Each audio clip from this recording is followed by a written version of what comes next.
Hello everyone, welcome back to YouTube channel. तो चलिए, पिछले वीडियो में हमने असिस्टेंट टीचर के इंग्लिश के जो 25 नंबर के प्रश्न आए थे ना, उसको एनालाइज किया, बहुत ही अच्छे से कोशिश किया आप लोगों को सही आंसर बताने का। इस वीडियो में हम शिक्षक वाला जो पोस्ट था जो शुरू में हुआ, इसमें 25 नंबर के जो इंग्लिश के क्वेश्चंस थे उसको एनालाइज करेंगे और उनके आंसर आप लोगों को पूरे अच्छे से बताएंगे, तर्कपूर्ण ढंग से और लॉजिकली सारे आंसर को आप लोगों को बताएंगे। ठीक है, चलिए तो फिर वीडियो स्टार्ट करते हैं। फ्रेंड, अगर चैनल में न्यू है तो चैनल जरूर सब्सक्राइब करिए, क्योंकि हम आपको इसी तरह से इन फ्यूचर हमेशा आपको इसी तरह से गाइड करते रहेंगे। देखिए, सबसे पहला क्वेश्चन था, इसमें एक छोटा सा पोयम था। इस पोयम को थोड़ा सा समझा देते हैं, उसके बाद क्वेश्चन के आंसर आप खुद समझ सकते हैं। ठीक है, ईगल के ऊपर एक क्वेश्चन था। बोला क्या जा रहा है, देखिए, he clasps the crag with crooked hand close to the sun in lonely land. एक ईगल जो एक समुद्र के किनारे में जो छोटी छोटी चट्टानों की खड़ी चट्टाने वाली एरिया नहीं रहती है, पहाड़ के टाइप है ना, पहाड़ नहीं सॉरी, छोटी छोटी खड़ी हुई चट्टानी होती है समुद्र के किनारे किनारे में, उसी को बोला जाता है क्रैग। ठीक है, तो वो क्या किया है, जो ईगल है वहाँ पास बैठा हुआ है, क्लैस्प मीन्स जकड़ा हुआ है, पकड़ा हुआ है उन चट्टानों के खड़े हुई एरिया को, उन चोटियों को। ठीक है, किसमें पकड़ा हुआ है, अपने क्रूक्ड हैंड से, बड़े बड़े मुड़े हुए पंजों से, हाथ से। Close to the sun in lonely land, close to the sun इसलिए बोला गया है क्योंकि जब नीचे से देखा जाता है ना उनको, तो ऐसा दिखता है कि सूर्य के नज़दीक, क्योंकि दूर दिखता है इस कारण से, है ना, चोटी में बैठा हुआ है उस चट्टान के, इस कारण से वो क्लोज टू द सन बोला गया। और लोनली लैंड्स मतलब उस सुनसान जगह में। ठीक है, देखिए यहाँ पर ना बेसिकली उसी सीन को डिस्क्राइब किया गया है कि एक समुद्र की किनारा है, समुद्र के किनारे में ऊंचे ऊंचे चट्टानों की चोटियां हैं और उसमें एक ईगल या चील बैठा हुआ है, और नीचे से जब हम देखते हैं तो सूर्य है वहां पर। तो ये जो सीन एक यहाँ पर डिपिक्ट किया गया है। ठीक है, आगे देखो, ringed with the azure word sea stand. तो जिस उस दुनिया में, कलरफुल दुनिया में वो रहता है, वहां पर क्या, ringed with the azure world he stands. The wrinkled sea beneath him crawls. Line में डिस्क्राइब किया है रिंकल्ड सी। रिंकल्ड सी क्यों बोला गया, रिंकल्ड मीन्स होता है झुर्रीदार, है ना, जो समुद्र में जो लहरें उठती है ना, वो एक तरह से रिंकल्ड की तरह नजर आती है ना। तो उनके नीचे एक समुद्र है, बहुत बड़ा समुद्र के रिंकल्ड है, उनकी बड़ी बड़ी लहरें हैं। ठीक है, उसके बाद देखिए, he watches from the mountain wall and like a thunderbolt he falls. वो ऊपर से उस समुद्र को, उस समुद्र के लहरें को देखती है, और जब समुद्र में किसी तरह का कोई भी चीज़ देखते हैं ना ईगल, जैसे मछली वगैरह देख लिए, तो फिर वो थंडर बोल्ट की तरह, है ना, थंडर बोल्ट की तरह सीधा नीचे आती है उस मछली को पकड़ने के लिए। तो ये बेसिकली लाइन है एक द ईगल, एक ईगल के ऊपर। ठीक है, ये एक छोटा सा पोयम। अब इसके बेस पर हम क्वेश्चंस देखेंगे। देखिए, जितने भी क्वेश्चंस हम देखेंगे ना, लॉजिकली डिस्कस करेंगे और कोशिश करेंगे सही आंसर आप लोगों को बताने का। ठीक है, चलिए देखते हैं। इन the phrase in lonely lands, the underlined word is an example of. ये जो फ्रेज है ना, इन लोनली लैंड्स, तो लोनली लैंड्स में लोनली क्या है, इस लैंड का, उस जगह का विशेषता बता देगा, सुनसान, तो एडजेक्टिव हो जाएगा। क्या हो जाएगा, एडजेक्टिव, ऑप्शन नंबर 1। सेकेंड देखिए, विच of the word in the given poem denotes the meaning bright blue in colour. Bright blue in colour, colour मतलब होता है एज्योर। एज्योर मीन्स क्या होता है, कलर, है ना, एज्योर मीन्स होता है कलर, कलरफुल। तो ऑप्शन नंबर सी हो जाएगा। नेक्स्ट देखिए, in the opening line there is a repetition of the sound, है ना, व्हाट इज दिस। तो ये जो जब भी रेपिटेशन होती है ना, देखो फिगर ऑफ स्पीच के भी क्वेश्चन पूछे गए, हालांकि हमको किसी भी तरह से इनका सिलेबस में हमको देखने के लिए मिला था, सिलेबस में था नहीं, इस कारण से हम इसको डिस्कस नहीं किए थे। फिगर ऑफ स्पीच होती है, फिगर ऑफ स्पीच मतलब होता है जो अलंकार होते हैं ना हिंदी में, उसको इंग्लिश में फिगर ऑफ स्पीच बोलते हैं। ठीक है, अलंकार के अलग अलग टाइप्स, सिमिले, मेटाफोर, इलिस्ट्रेशन, हाइपरबोले, ऐसे बहुत सारे होते हैं। तो यहाँ पर ना इलिस्ट्रेशन आएगा इसका सही आंसर। ठीक है, जब भी शब्दों की बार बार क्या होती है, दोहराव होता है ना, उस जगह में रिपीटेशन होती है, उस जगह में इलिस्ट्रेशन होता है। ठीक है, चलो आगे चलेंगे हम। नेक्स्ट यहाँ देखो, एक और क्वेश्चन आया था फिगर ऑफ स्पीच से, ये भी है, like a Thunderbolt is an example of. Thunderbolt के जैसा, जब भी किसी चीज का किसी से तुलना किया जाता है ना, तो सिमिले वर्ड यूज होता है, सिमिले। ठीक है, आई थिंक इसको उपमा बोला जाता है हिंदी में। ठीक है, तो ये तो हो गया ऑप्शन नंबर सी इसका सही आंसर। अगला है, in the phrase the wrinkled sea the underlined word is an example of. Wrinkled sea बोला गया, रिंकल्ड सी। देखिए, अगर आप हमारे चैनल में शुरू से बने हुए थे ना, आप लोगों को वर्ब्स पढ़ाया था मैं बहुत ही डिटेल से, types of verb, finite verb, non finite verb, फिर नॉन फाइनाइट के टाइप, इन्फिनिटीव, जीरंड और पार्टिसिपल। फिर पार्टिसिपल के टाइप्स भी बताया था, 3 तरह के पार्टिसिपल होते हैं, प्रेजेंट पार्टिसिपल, पास्ट पार्टिसिपल और परफेक्ट पार्टिसिपल करके। ठीक है, present participle past as a verb. इस पोयम में ना वर्ब के रूप में कौन यूज नहीं हुआ है, ये जो पोयम है इसमें कौन सा वर्ड है जो वर्ब नहीं है। देखो, क्लैस्प मीन्स पकड़ के रखना, वर्ब हो गया पकड़ना। स्टैंड मीन्स खड़े होना, है ना। क्रॉल मीन्स होता है एक तरह से रेंगना, तो सभी वर्ब है।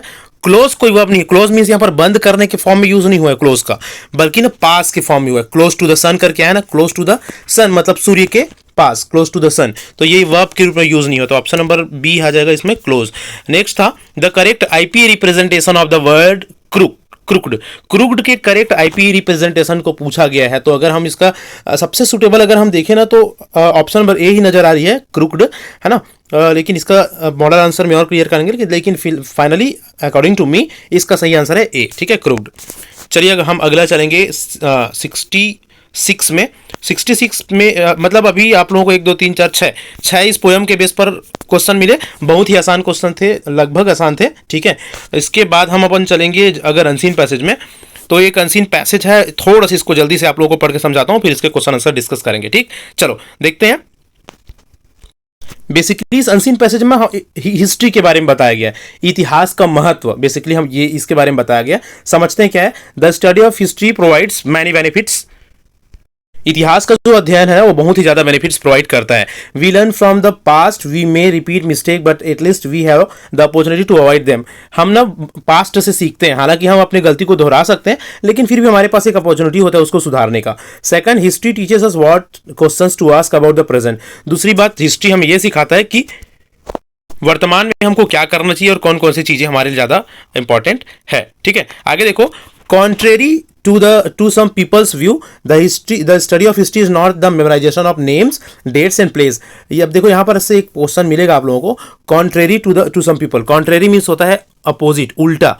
कुछ लोगों के जो सोच है उसके उल्टा ना, हिस्ट्री कोई नाम याद करना, डेट याद करना, प्लेस याद करना। कई लोगों को ये सोचते हैं कि हिस्ट्री मतलब नाम याद करना, अलग अलग डेट्स इवेंट याद करना, लेकिन वैसा नहीं, ठीक है। It is the thorough full examination of the force that have shaped the course of human life. ये पूरा एक कंप्लीट एक एग्जामिनेशन है, एक स्टडी है किसका, ह्यूमन लाइफ का, ठीक है। आगे देखो, we can examine event from the past and then draw interferences about current event. हम क्या कर सकते हैं, पास्ट से जो चीज़ें हो गई ना हिस्ट्री, वहाँ से हम क्या कर सकते हैं, हम कोई भी चीज़ें, कोई भी इवेंट को एग्जामिन कर सकते हैं, समझ सकते हैं, और उसके बेस पर अपना कंक्लूजन, अपना इंटरफ्रेंसेस ड्रॉ कर सकते हैं, ठीक है। इंटरफ्रेंसेस मीन्स कंक्लूजन ड्रॉ कर सकते हैं, ठीक। आगे देखो, history teaches us about likely outcomes. इतिहास हमें एक आउटकम्स के बारे में सिखाता है। Another benefits of the study of history is to broad range of human experience which is covered. War and peace are certainly covered as are national and international affairs. War and peace जो होती है वो national and international affairs के रूप में ही इसमें history में बताया जाता है। However matters of culture, arts, इन सब की जो मैटर्स होती है वो भी इंक्लूड होती है हिस्ट्री में या हिस्टोरिकल स्टडी में, ठीक है। Human nature is an important part of history. Emotions like passion, greed, insecurity have influence the shaping of world affairs. तो ह्यूमन नेचर का भी स्टडी किया जाता है हिस्ट्री में। हिस्ट्री के द्वारा human emotions, human nature, human passion, इन सब चीज़ के बारे में भी हमें हिस्ट्री से पता चलती है, ठीक है। एनीवन हु थिंक्स दैट, ऐसा हर आदमी, कोई भी आदमी जो ये सोचता है कि the study of history is boring, इतिहास का अध्ययन बोरिंग है, has not really studied history. उसने सच बोले तो उसने हिस्ट्री पढ़ा नहीं है, ठीक है। तो ये तो हो गई एक कुछ लाइंस हिस्ट्री के बारे में, इतिहास के महत्व के बारे में। चलिए चलते हैं हम क्वेश्चन आंसर में। पहला क्वेश्चन है, in this passage contrary two means. जैसे कि मैंने पहले ही बताया, कॉन्ट्रेरी मीन्स होता है, देखो ये बहुत ईजी क्वेश्चन था। सिमिलर, सेम एज और लाइक, तीनों तो सेम ही है ना, एक ही है। सिमिलर मीन्स के जैसे, सेम मीन्स भी के जैसे, और लाइक मीन्स भी के जैसे। अपोजिट मीन्स होता है उल्टा, तो इसका सही आंसर था अपोजिट, ठीक है, डी। अगला देखो, which of the following statement does not agree with the given passage. इसमें से कौन सा स्टेटमेंट ना गिवन पैसेज से एग्री नहीं करता, ठीक है। ये पैसेज में कौन से बातें नहीं लिखी है। स्टडिंग हिस्ट्री इज बेनिफिशियल, सही बात है, एग्री करता है। इस इतिहास पढ़ना बेनिफिशियल है ना, okay. The study of history incorporates arts and literature, arts and literature से भी संबंधित है स्टडी ऑफ हिस्ट्री, वो भी सही है। History predicts probable result, history ना एक संभव रिजल्ट को बताता है। लेकिन अगर चौथा देखेंगे, the study of history is fertile exercise, तो ये गलत है। जो हिस्ट्री का पढ़ना एक फालतू चीज़ या फालतू काम करना नहीं है ना, ऑप्शन नंबर डी इसका सही आंसर हो जाएगा। अगला क्वेश्चन देखो, which of the following statement does the author negate about the study of history. इतिहास को पढ़ने और उसको समझने के बारे में ऐसा कौन सा लाइन है जिसको नकारता है, कौन, राइटर। इट इज बोरिंग, ये तो हो गया भाई, बोरिंग है करके बोला है क्या, नहीं, गलत बात। It is the memorization of names, date and place, ये ना नाम और ये सब चीज़ को याद करने का ही एक साधन है हिस्ट्री, या इसी को पढ़ने का एक सोर्स है, ये भी गलत है, दोनों को नहीं बोला है उसमें, तो दो हो गया। तीसरा देखो, it is a thoughtful examination of the force that have been shaped the course of human life, ये सही है, इसने बोला है ना। It is the examination of events from the past and driving interferences about current events, ये भी सही है। तो पहला और दूसरा गलत है भाई, पहला और दूसरा को नहीं बोला है, तो पहला और दूसरा का है, हाँ, बोथ 1 और 2 आ जाएगा। ऑप्शन नंबर सी किसका 65 का। ये हम सेट बी का को आप लोगों को बता रहे हैं, सेट बी। आप अपने सेट के हिसाब से कोई भी क्वेश्चन के हिसाब से मैच कर सकते हैं ना, ये सेट बी है। चलो अगला देखते हैं 66 को। देखिए 66 यहाँ से स्टार्ट होती है। In the light of the given passage read the given statement. दो अलग अलग स्टेटमेंट है, दोनों स्टेटमेंट को पढ़कर हमको बताना है कि वो करेक्ट है कि नहीं है। ठीक है, पहला है the benefits of study of history is the broad range of human experiences. ये सही है ना, सही है, उसमें बताया गया है human nature is an important part of history, emotions like passion, greed and insecurity. तो इसका सही आंसर होगा, मैं बता दूं आप लोगों को। देखो दो अलग अलग स्टेटमेंट दिया गया है ना। जो सेकेंड स्टेटमेंट है ना वो एक आर्ग्यूमेंट है, वो एक बात है, और जो फर्स्ट स्टेटमेंट है वो एक आर्ग्यूमेंट है, और जो सेकंड स्टेटमेंट है ना वो इसका एक्सप्लेनेशन है। अच्छा एक मिनट, नहीं ये ऐसा होगा, सॉरी। सेकंड जो स्टेटमेंट है ना वो एक आर्ग्यूमेंट है, और फर्स्ट उसका एक्सप्लेनेशन हो जाएगा। Second is the argument and first is the explanation. यहां पर एक बात बोला गया है, क्या बात बोला गया है, देखो human nature is an important part of history, emotions like passion, greed and insecurity have influenced the shaping of the world. Human nature के बारे में बात हो रही है ना, हिस्ट्री और ह्यूमन नेचर के बारे में। फिर बताया गया है इसको एक्सप्लेन करने के लिए, the benefit of study of history is the broad range of human experience which is covered war and peace. ये सारी चीजें तो पहले सेकेंड वाला आर्ग्यूमेंट हो गया, दूसरा वाला स्टेटमेंट हो गया। सेकेंड वाला आर्ग्यूमेंट, दूसरा statement, option number B correct हो जाएगा इसका। ठीक है, चलिए अगला चलते हैं। It is the thoughtful examination of the force that have been shaped the course of human life. ठीक है, ऑप्शन क्वेश्चन नंबर 67। तो यहाँ पर क्या बोला गया, in the light of the given passage the above coated statement denotes. ये वाला ऊपर जो लाइन लिखे है ना उसको कौन सा लाइन डिनोट करता है। ठीक है, बोला क्या जा रहा है, in the thoughtful examination of the force the forces that have shaped the course of human life. बहुत सारे एक लॉन्ग टाइम में जो ह्यूमन लाइफ की एक्सपीरियंस है और इन सभी के बेस में क्या होता है, ह्यूमन लाइफ और उनसे रिलेटेड चीज़ें फाउंडेड होती है। ठीक है, एक बहुत ही लंबे समय का एक काम है जो ह्यूमन लाइफ और उनसे रिलेटेड चीज़ों को क्या करता है, शेपिंग करता है।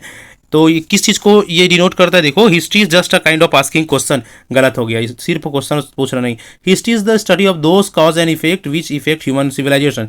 ये सही है ना, history is just chronicling the cause of human evaluation. तो यहाँ जस्ट वाली जो बात है ना, सिर्फ यही है या सिर्फ यही है, ऐसा वाली बात कहीं नहीं होगा। सेकेंड सही है, ठीक, सेकेंड बस सही है कि history is the study of those causes and effect which affect human civilization. History उन सभी कारणों का अध्ययन है जो मानवीय सिविलाइजेशन को प्रभावित करता है या बताता है। ठीक है, तो ऑप्शन नंबर बी सिर्फ सेकंड वाला ही सही होगा, इसमें याद रखिएगा। ठीक है, चलो अब हम चलते हैं अगला में। नेक्स्ट देखिए क्वेश्चन नंबर 68 में चलेंगे। We can examine events from the past and then draw inferences about current events. ठीक है, तो यहाँ पर इन्फ्रेंसेस क्या है बोला गया, तो इन्फ्रेंसेस मैंने पहले बताया। यहाँ पर बोला क्या जा रहा है, देखो we can examine events from the past. हम पास्ट से कोई भी इवेंट को एग्जामिन कर सकते हैं, समझ सकते हैं, और उसके बेस पर ना वर्तमान के लिए हम कोई भी चीज़ कंक्लूड कर सकते हैं या निष्कर्ष निकाल सकते हैं, कंक्लूजन। ऑप्शन नंबर डी इसका सही आंसर होगा, क्वेश्चन नंबर 68 का। ठीक है, नेक्स्ट देखो, history teaches us about likely outcomes. History हमको क्या पढ़ाता है, ये एक सेंटेंस है, हिस्ट्री टीचेस अस। तो यहाँ पर ना ये जो अस है in the given sentence, the underlined word us क्या है, सब्जेक्ट कॉम्प्लीमेंट है, ऑब्जेक्ट कॉम्प्लीमेंट है, ऑब्जेक्ट है कि बोथ, दोनों है। ठीक है, तो यहाँ पर जो अस है ना वो ऑब्जेक्ट होगा, ऑप्शन नंबर सी इसका सही आंसर होगा, ऑब्जेक्ट। ठीक है, अस क्या होगा, एक ऑब्जेक्ट के रूप में यूज होगा। अगले क्वेश्चन में चलते हैं, क्वेश्चन नंबर 70 में। We may repeat mistake but at least we have the opportunity to avoid them. हम हालांकि रिपीट कर सकते हैं गलतियों को, लेकिन हमारे पास चांस होता है उसको सुधारने का। By which of the following conjunctions the underlined word can not be replaced in the given contest. इनमें से किसके द्वारा ये जो वर्ड है ना बट इसको रिप्लेस नहीं किया जा सकता। तो देखो नेवरदलेस, हावेवर और यट तीनों को वहां पर यूज किया जा सकता है। हैंस मिस होता है, अतः इसको वहां पर यूज नहीं किया जा सकता, याद रखिएगा। तो ऑप्शन नंबर हमारा डी सही आंसर होगा इस क्वेश्चन का। ठीक है, चलिए चलते हैं क्वेश्चन नंबर 71 में। देखिए 71 क्या बोल रहा है, which of the following statement with regard to suggestopedia के बारे में पूछा गया। तो सजेस्टोपीडिया होती क्या है, देखिए इट इज परमेंटिव ऑफ सजेशन एंड पेडागोजी। ये सही है ना, परमेंटिव ऑफ सजेशन एंड पेडागोजी, ये तो सही है सजेस्टोपीडिया के बारे में। सेकंड को अगर हम देखेंगे, the student is the key player in it. Student क्या होती है, इसमें की प्लेयर होती है। And the instructor take back seat, और इंस्ट्रक्टर मतलब जो टीचर्स होते हैं वो बैठे रहते हैं आराम से। ठीक है, तो ये थोड़ा सा अनसुटेबल लग रहा है, ठीक है, सुटेबल नहीं लग रहा है। आगे को देख लेते हैं। This method was developed by the Bulgarian psychiatrist Georgi, ये तो सही है, इसके द्वारा ये क्या किया गया था, इस मेथड को डेवलप किया गया था। The instructions in is by definition the expert the जज and the evaluator of the performance, तो ये भी सही है, इंस्ट्रक्टर तो जज करेगा, इवैल्यूएट करेगा। ऑप्शन नंबर सेकंड इसका फिर ज़्यादा गलत लग रहा है कि जो स्टूडेंट है वो इसमें की प्लेयर होते हैं और जो टीचर है ना, इंस्ट्रक्टर है, वो बैठे रहते हैं आराम से, वैसा नहीं है, ठीक है। ऑप्शन नंबर बी इसका सही आंसर हो जाएगा। फिर चलिए अब आते हैं क्वेश्चन नंबर 72 में। तो 72 क्वेश्चन को देखिए, एक पैसेज है ना, एक पैसेज है। Raju was surprised because Anju was much faster at running than he was, but after he found out that her mother Usha had won a medal for running at the Olympics. Here the second sentence gives us a possible reason why Raju was so good at running, but we only understand that this is a relation if we know that Olympic runner are very good.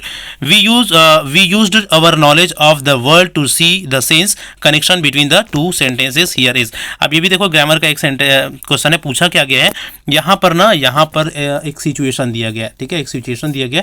Raju was surprised because Anju was much faster at running than he was, but after he found out rather her mother Usha had won a medal for running at the Olympic. Raju को शुरू में तो surprise था कि अंजू इतना fast कैसे दौड़ सकती है, ठीक है, बट बाद में फिर उनको ये पता चला कि भाई उनकी जो मम्मी है ना उषा, वो एक मेडलिस्ट है, किसमें, रेसिंग में, ओलंपिक में, ठीक है। तो ये जो सेंटेंस है, अब ये पूरा जो सेंटेंस है ना, एक दूसरे से जुड़ा हुआ है, एक दूसरे से क्या हुआ है, जुड़ा हुआ है, ठीक है। तो क्योंकि देखो इससे पहले भी एक क्वेश्चन आया था उस पेपर में, कोहेरेंस और कोहेजन वाला, उसमें अलग अलग पॉइंट ऑफ व्यू था। एक पॉइंट ऑफ व्यू यहाँ पर था, फिर दूसरा पॉइंट ऑफ व्यू और दिया गया था वहाँ पर, ठीक है। तो दो अलग अलग पॉइंट ऑफ व्यू थे और दोनों एक दूसरे से कनेक्टेड थे, तो वो कोहेरेंस था, ठीक है। लेकिन यहाँ पर क्योंकि एक ही बात है और वो सेंटेंस के द्वारा कनेक्टेड है, ठीक है, एक अलग अलग सेंटेंस के द्वारा पूरा जुड़ा हुआ है, तो दो अलग अलग पॉइंट ऑफ व्यू नहीं है मतलब यहाँ पर, ठीक है, पूरे एक ही सेंटेंस में, तो इसको हम कोहेजन बोल सकते हैं। लेकिन फिर भी हम इसके लिए ना आप लोगों को एक फाइनल आंसर की वेट करने के लिए बोलेंगे। अभी तो हम इसको ये मान के चलते हैं कि ये कोहेजन होगा यहाँ पर, ठीक है, लेकिन फिर भी इसका और 100% श्योरिटी के लिए हम मॉडल आंसर का वेट कर लेंगे, ठीक। तो फिलहाल आप ऑप्शन नंबर बी मानकर चलिए, ठीक। चलिए अगला हम चलते हैं। क्वेश्चन नंबर 73 को देखिए।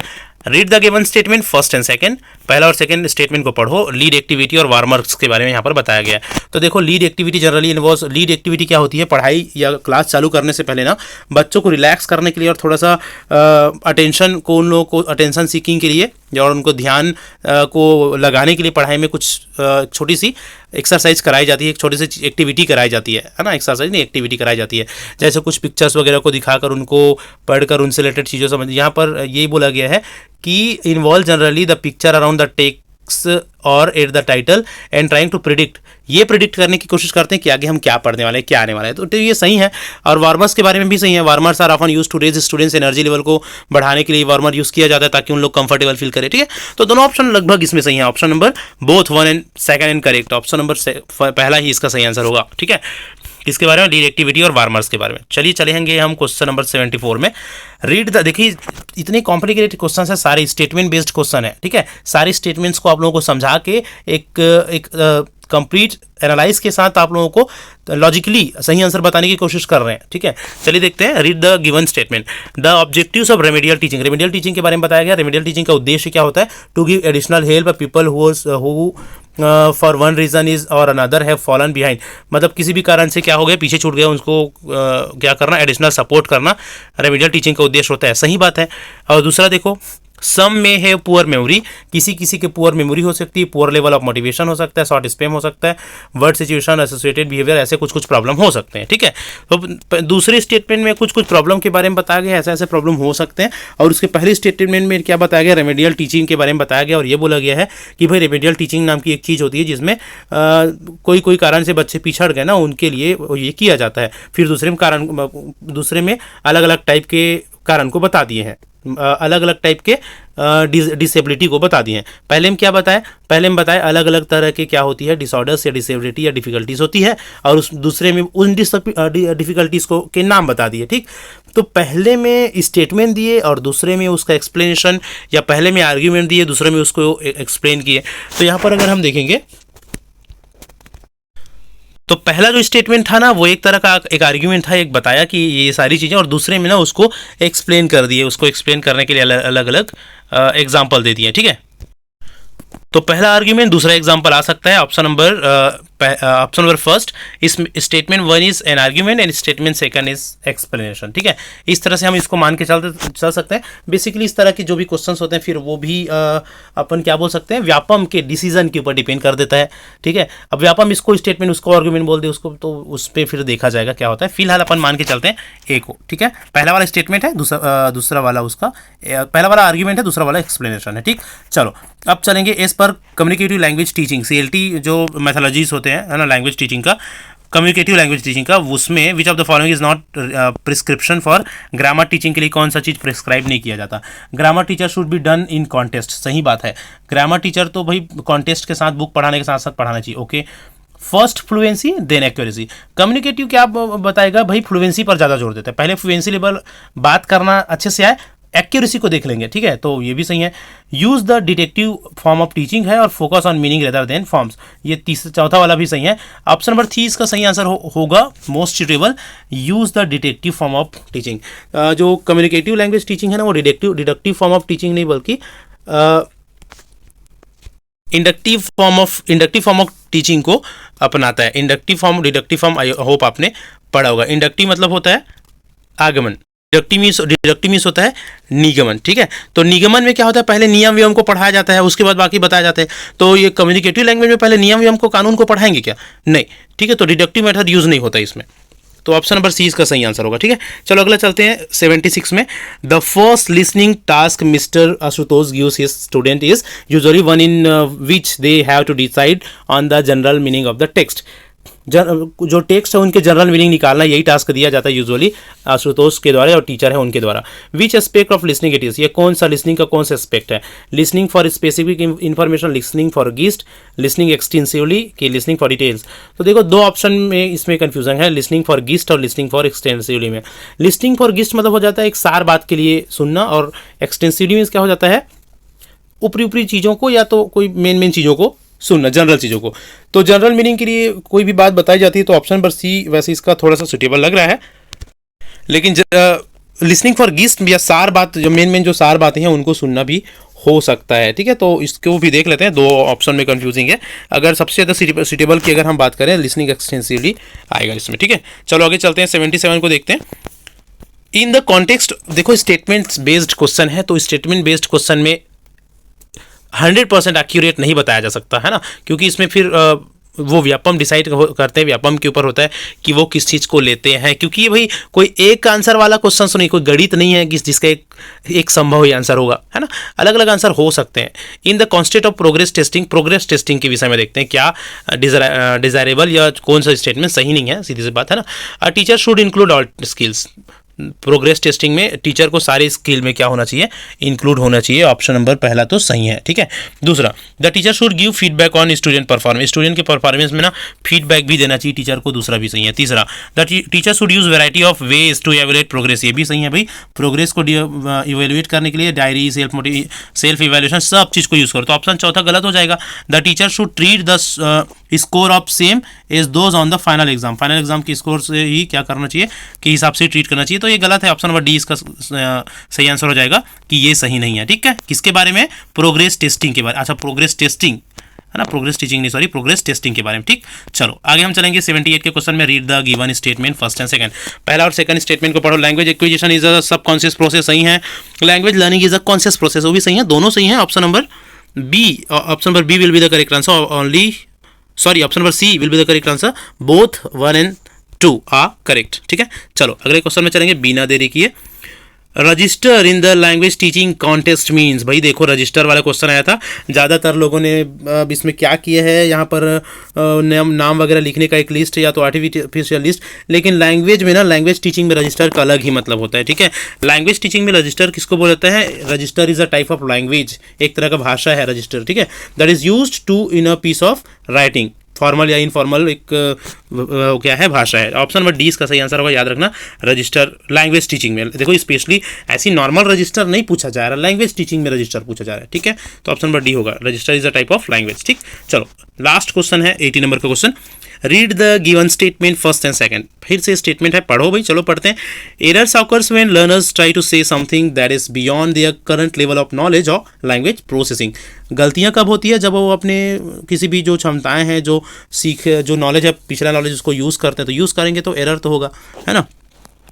Learners try to say something that is beyond their current, मतलब गलतियां कब होगी? जब उसके जो नॉलेज है ना उससे बाहर हटकर कुछ बताने या बोलने की कोशिश करेगा तो गलतियां होगी ही भाई। जितना नॉलेज है उतना ही बोलेंगे तो गलतियां नहीं होती। ऑप्शन नंबर पहला सही है। दूसरा, sleep occurs simply because our attention is somewhere else that moment. स्लीप्स कब होती है? जब हमारा ध्यान नहीं रहता। तो दोनों सही है। Option number A and B दोनों क्या है? सही, मतलब पहला दूसरा स्टेटमेंट दोनों सही है, both one two and correct. Option number ए इसका सही आंसर हो जाएगा। ऑप्शन नंबर ए इसका सही आंसर हो जाएगा। चलिए तो फिर आंसर हो गए।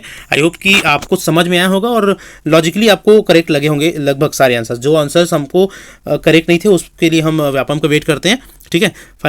फिलहाल इस वीडियो में इतना ही। वीडियो अच्छा लगा तो लाइक जरूर करिए। चैनल अभी तक सब्सक्राइब नहीं किए हैं तो चैनल जरूर सब्सक्राइब कर लीजिए। इन फ्यूचर आपको बहुत ज़्यादा अच्छे से हम गाइड करते रहेंगे और आपके सिलेक्शन तक आपको साथ देते रहेंगे। चलिए तो फिर मिलते हैं इसी तरह के और भी एक इन्फॉर्मेटिव वीडियोस के साथ नेक्स्ट क्लास में। अगले क्लास में हम कट ऑफ और सारी चीज़ों पर डिस्कस करने वाले हैं, ठीक है। चलिए, थैंक यू सो मच।